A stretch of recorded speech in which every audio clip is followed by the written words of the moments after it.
نحمدہ ونصلی ونسلم علی رسولہ الکریم اما بعد۔ معزز سامعین و ناظرین، انسان کو اللہ تعالیٰ نے اپنی عبادت کے لیے ہی اس دنیا کے اندر بھیجا ہے۔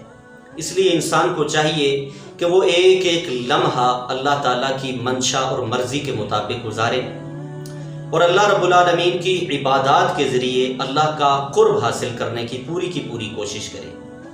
اللہ رب العالمین نے بہت بڑا فضل یہ کیا کہ بعض ایسے مواقع انسان کو عطا کر دیے، بعض ایسے ایام یا بعض ایسی راتیں انسان کو عطا کر دی جن میں انسان عبادت تھوڑی سی کر کے اجر بہت بڑا اللہ رب العالمین کے ہاں حاصل کر سکتا ہے، بہت بڑا مقام حاصل کر سکتا ہے۔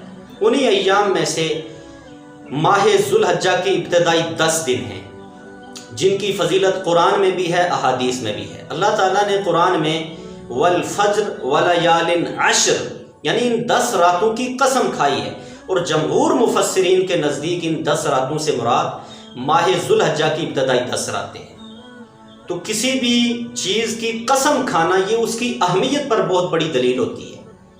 ایسے ہی اللہ کے نبی علیہ الصلوۃ والسلام نے بھی فرمایا ما من ایام العمل الصالح فیہا احب الی اللہ من ہذہ الایام، یعنی ان ایام میں کیے ہوئے جو اعمال ہیں وہ اللہ تعالیٰ کو اتنے زیادہ محبوب ہیں کہ باقی کسی دن میں کیا ہوا عمل اللہ تعالیٰ کو اتنا محبوب نہیں ہوتا۔ خلاصہ بات کا یہ ہے کہ یہ جو 10 دن ہیں ماہ ذوالحجہ کے ابتدائی 10 دن اللہ تعالیٰ کے ہاں تمام دنوں سے یہ افضل ہیں، تمام دنوں سے افضل ہیں، اور ان ایام میں کیا ہوا عمل بھی اللہ تعالیٰ کو باقی دنوں میں کیے ہوئے تمام اعمال سے بڑا افضل عمل بھی اللہ رب العالمین کے ہاں شمار ہوتا ہے۔ اس لیے ہم نے ان ایام میں اللہ تعالیٰ کا قرب حاصل کرنے کی کوشش کرنی ہے۔ وہ سارے کے سارے اعمال ہم نے کرنے ہیں جو اللہ کے قرب کا ذریعہ ہیں۔ ان میں سب سے پہلے حج اور عمرہ ہے۔ ان ایام میں اگر کسی کو اللہ توفیق دے تو وہ حج اور عمرہ کرے، کیونکہ ایک عمرہ دوسرے عمرے تک درمیان میں جتنا وقت ہوتا ہے، جتنے صغیرہ گناہ ہوتے ہیں ان کے لیے کفارہ بن جاتا ہے۔ العمرۃ الی العمرۃ کفارۃ لما بینہما۔ اور حج کے بارے میں فرمایا والحج المبرور لیس لہ جزاء الا الجنہ، مسنون طریقے کے مطابق کیا ہوا جو حج ہوتا ہے اس کی جزا، اس کا بدلہ، اس کا ثواب سوائے جنت کے اور کچھ نہیں ہے۔ تو یہ بہت بڑی فضیلت والا عمل ہے۔ تو اگر کسی کو اللہ توفیق دے تو وہ ان ایام میں حج اور عمرہ کرے۔ دوسرا عمل روزہ۔ روزہ افضل اعمال میں سے ایک بہت بڑی فضیلت والا عمل ہے۔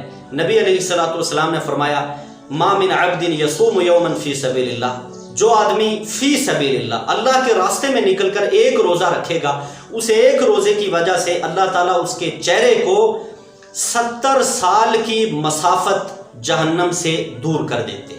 70 خریفہ کے الفاظ ہیں صحیح بخاری میں کہ 70 سال کی مسافت اللہ تعالیٰ اسے جہنم سے، اس کے چہرے کو جہنم سے دور کر دیتے۔ یہ بہت بڑی فضیلت ہے۔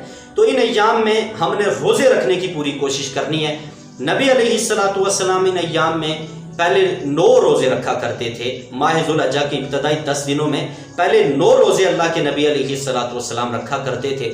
اگر ہم 9 نہیں بھی رکھ سکتے تو چلے 6 7 8 5 4 جتنے ہو سکے ہم اس میں روزے رکھنے کی پوری کوشش کریں۔ پھر اس کے ساتھ ساتھ نمازوں کی پابندی ان ایام میں ہم نے پوری کی پوری کوشش کرنی ہے کہ نمازوں کی پابندی کی جائے۔ اس کے علاوہ فرضوں کے علاوہ نفلی نمازیں، تہجد، اشراق، چاشت، اوابین، مختلف اوقات میں نوافل ادا کیے جائیں۔ پھر اس کے ساتھ ذکر و اذکار، یہ بھی بہت بڑی فضیلت والا عمل ہے۔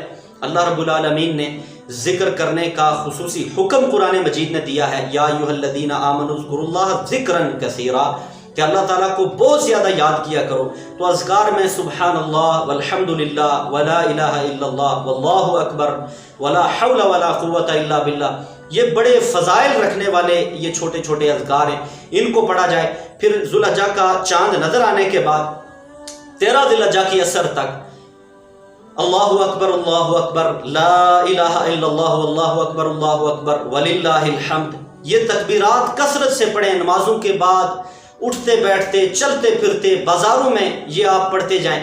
اور اس کے ساتھ پھر قربانی، ان ایام میں قربانی کرنے کا بڑا اجر ہے۔ قربانی بہت بڑی فضیلت والا ان ایام میں ایک عمل ہے۔ تو جس کو اللہ نے توفیق دی ہے وہ قربانی ان ایام میں کرے اور اللہ رب العالمین کا قرب اس کے ذریعے حاصل کرے۔ تو انشاءاللہ العزیز یہ ایام ہمارے اگر اللہ کی عبادت میں گزریں گے تو روز قیامت اللہ رب العالمین ہمیں اس کا بہترین اجر و ثواب عطا فرمائیں گے، اور یہ ہمارے چھوٹے چھوٹے کیے ہوئے اعمال روز قیامت ہمارے جنت میں جانے کا سبب بن جائیں گے۔ اللہ تعالی ہمیں توفیق عطا فرمائے، دین اسلام کو صحیح سمجھ کر عمل کرنے کی توفیق عطا فرمائے، اور اللہ تعالی ہم سب کو ان ایام سے بھرپور فائدہ اٹھانے کی توفیق عطا فرمائے۔